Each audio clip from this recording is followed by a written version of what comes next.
কৈছো why you are so happy তই এটা কি কিয় অনলি টাইম কোনো ভুল নাই আৰু সি মোক কয় কি একক মই তিনিৰে হৰণ কৰি মই তেতিয়া ভাবিলো মোৰে কিবা ভুল হ'ল নেকি আহিবৰ সময় দৌৰালে মোক কোন আকৌ why you are so happy কি ক'লে 100 divided by 3 মই তেতিয়া ভাবিলো ইয়াৰ মতে কথা কি হ'ল যে 100 divided by 3 is equal to 33.33 অর্থাৎ আমি যদি একক তিনিৰে ভাগ কৰো এককত 33.33 পৰে মই প্ৰথম ভাগটো সদায় ইগনোৰ কৰো ইগনোৰ মানে তাক দিলো সাপোজ মই ডিসি হ'বৰ কাৰণে ইন্টাৰভিউ দিছিলো ডাইৰেক্টৰ হ'বৰ কাৰণে দিছিলো এটা লটাৰী টিকট কাটিলো 1 নম্বৰৰ কাৰণে 10 কোটি নাপালো মই ফিল নকৰো মই ইগনোৰ কৰিলো মই ভাবো যে নাই it is not in my life গতিকে মই ইগনোৰ কৰিলো এটা পাৰ্চেন্টেজ সুগাৰ আৰু বিপি বাঢ়াৰ কোনো স্কোপ নাই চাই নেক্সট 33.33 মই এডজাস্ট কৰো এক্সাম্পল কি ব্ৰাহ্মণ ল'ৰা বাহিৰে কথা খাই কৈছে মইতো ব্ৰাহ্মণ ল'ৰা কৈ নাথাকো তথাপি মই যেতিয়া বাহিৰত যাওঁ ট্ৰেইনত যাওঁ মই উঠি পেলাই সেইটোৱে খাই দিওঁ আৰু যদি ৰিজাৰ্ভেশ্যন মই নাপাওঁ মই কাপোৰ এখন মুঠিয়াব পাৰি তাত মই শুই যাওঁ অৰ্থাৎ মই এডজাষ্ট কৰি দিওঁ গতিকে 66.66 মই উঠটো নিজেই লৈ লৈছোঁ মই মনত কিনাও নাই দিয়াও নাই পেচাও নাই মই বোলো ৰেষ্টটো মই এনেকুৱা কৰোঁ সিহঁতৰ ওচৰত এটা মন্দিৰ আছে লৰ্ড আঞ্জনেয় হনুমান মন্দিৰ যিবিলাকে কৈছে দেখিব এই মন্দিৰটোৰ ইকুৱেলিটিৰ ওপৰত চালখন নাই প্ৰকাণ্ড ষ্টেচু এটা আৰু সিহঁতৰ বিশ্বাস য'তে চালখন বহাব লাগে মানুহৰ অন্যায় হয় কাৰণ ষ্টেচুটো প্ৰতি বছৰে নাহে প্ৰত্যেক শনিবাৰ আৰু দেওবাৰে সি এই মন্দিৰত যায় খুব সেৱা চেৱা কৰে কৰি সি যিখিনি খোৱা লোৱা কৰে সি তৃপ্তিৰে খায় আই এম এটা হেপী মই তেতিয়া দেখিলোঁ কথাটো একেবাৰে সঁচা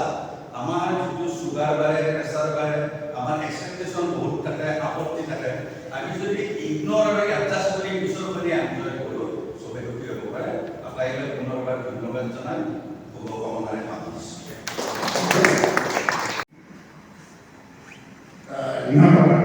তাৰমানে এই যে পক্ষীৰ পৰাই সৃষ্টি হৈছে সেইটো অতিশয় মন কৰিবলগীয়া আমাৰ সংস্কৃতি মনাপানী সংস্কৃতি ভাৰতীয় সংস্কৃতি পশু পক্ষীৰ প্ৰতি এটা বিশেষ ধৰণৰ সন্মানৰ এটা ব্যৱস্থা আমাৰ বিশেষকৈ গাই গৰু আমি গৌ মাংস বুলি কওঁ আৰু যদি আমি গৌ মাংস হিচাপে ব্যৱহাৰ নকৰোঁহেঁতেন তেনেহ'লে কি হ'ল গাই গৰুও চাগে ধুনীয়া গৰু নিচিনা এটা দুষ্প্ৰাপ্য এই যে আমাৰ যে সংস্কৃতি আবদ্ধ হৈ আহিছে বহু ব্যক্তিয়ে এই সংক্ৰান্ত খুব কাম কৰি আছে অলপতে মই পাইছিলোঁ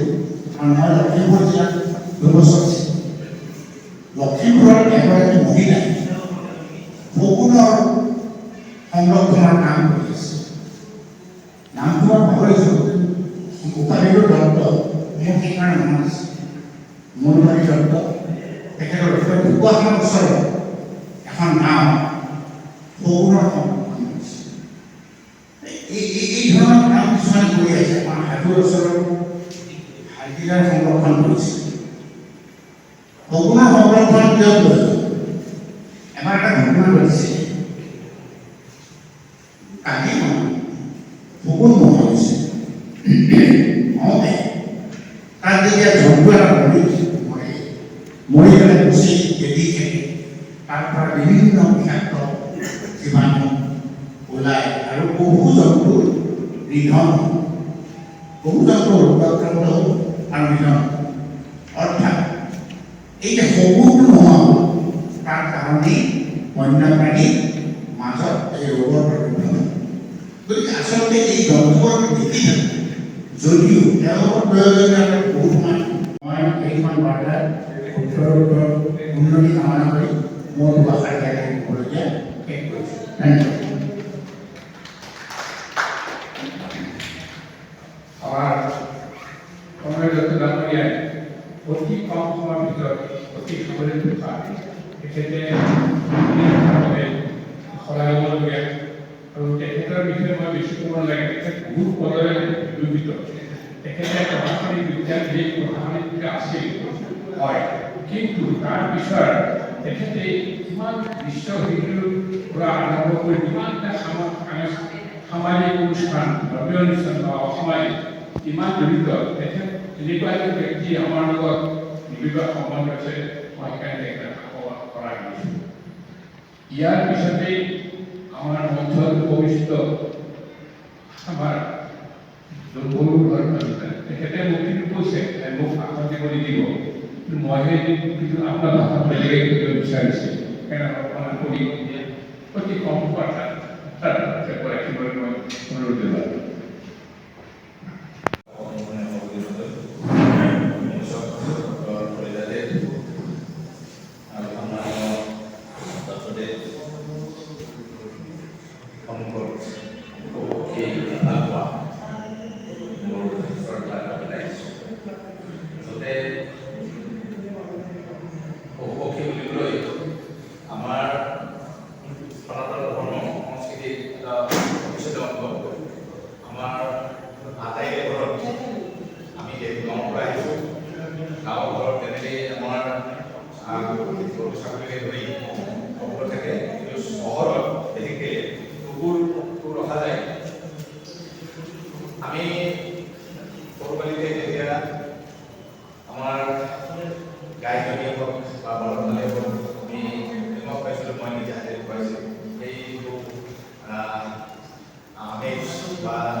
কামটো চলি আছে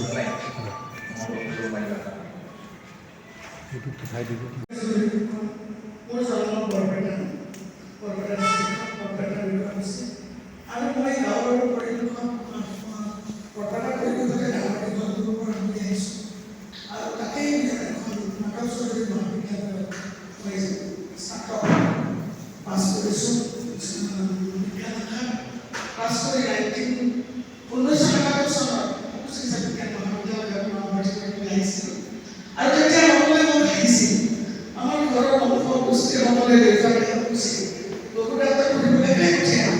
So I was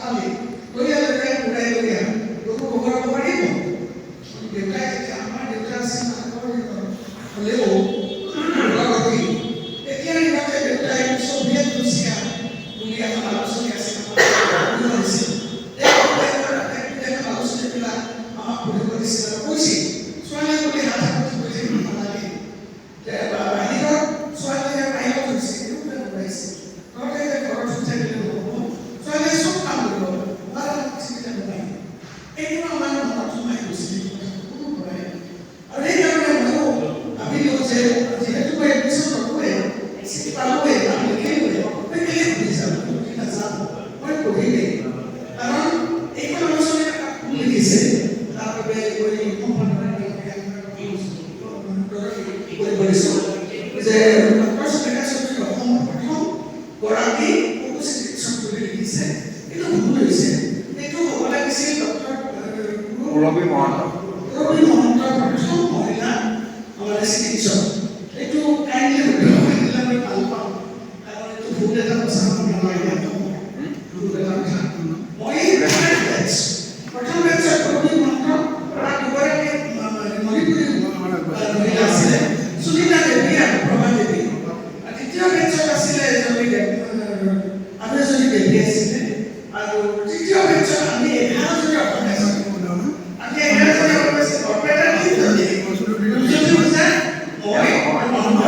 তিনিজনী বৰপেটাৰ পৰা, আৰু বাকী কেইজনী কাম কৰি ভাল পাওঁ,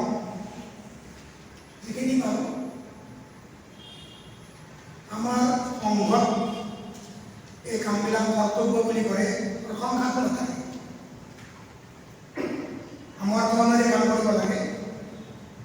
মই পশু পক্ষী সুৰক্ষা আৰু কল্যাণ সমিতি সঁচাকৈ ধন্যবাদ দিছোঁ এইকাৰণে, পশু পক্ষী সুৰক্ষা বা কল্যাণৰ কাৰণে চিন্তা কৰা নহয়। তেখেতসকলে আগবাঢ়ি আহিছিল, এটা জটিলতাত পৰিছিল, এই কথাখিনি গম পালোঁ। তাৰপিছত অকণমান ময়ো সোমাই পৰিছিলোঁ আৰু যুগটো ভাঙি আৰু এটা টিম হৈ পেলাই কাম কৰিবলৈ ল'লে। বাৰিষা আহি বিভিন্ন কৰিছে, এতিয়া জীৱ জন্তুবিলাকৰ আৱৰ্জনী নাথাকে, খাদ্য নাথাকে, চিকিৎসাৰ কাৰণে যথেষ্ট আহ্বান। এই আটাইবোৰ কথা তেখেতসকলে কিন্তু এখন গাড়ী লৈ বেমাৰ টানি এই কামবিলাক কৰে, খাদ্য যোগান কৰে, দানাবিলাক ক'ৰবাত সংগ্ৰহ কৰে। এইবোৰ দেখি এনেকুৱা লাগে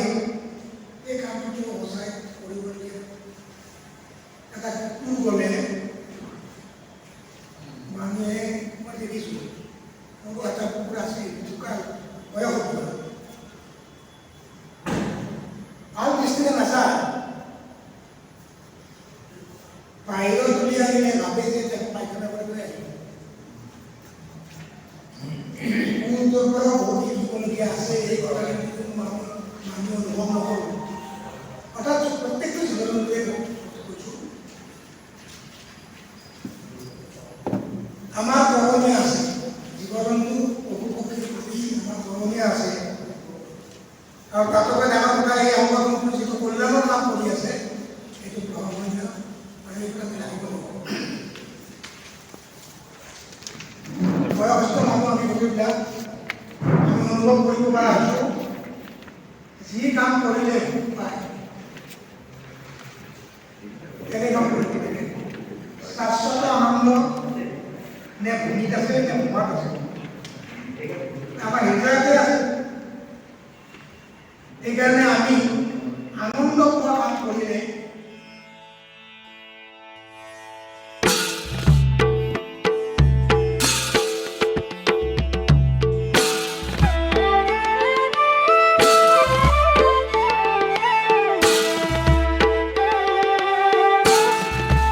আলো ভাই চলো আই সহজাই বৃন্দাবনে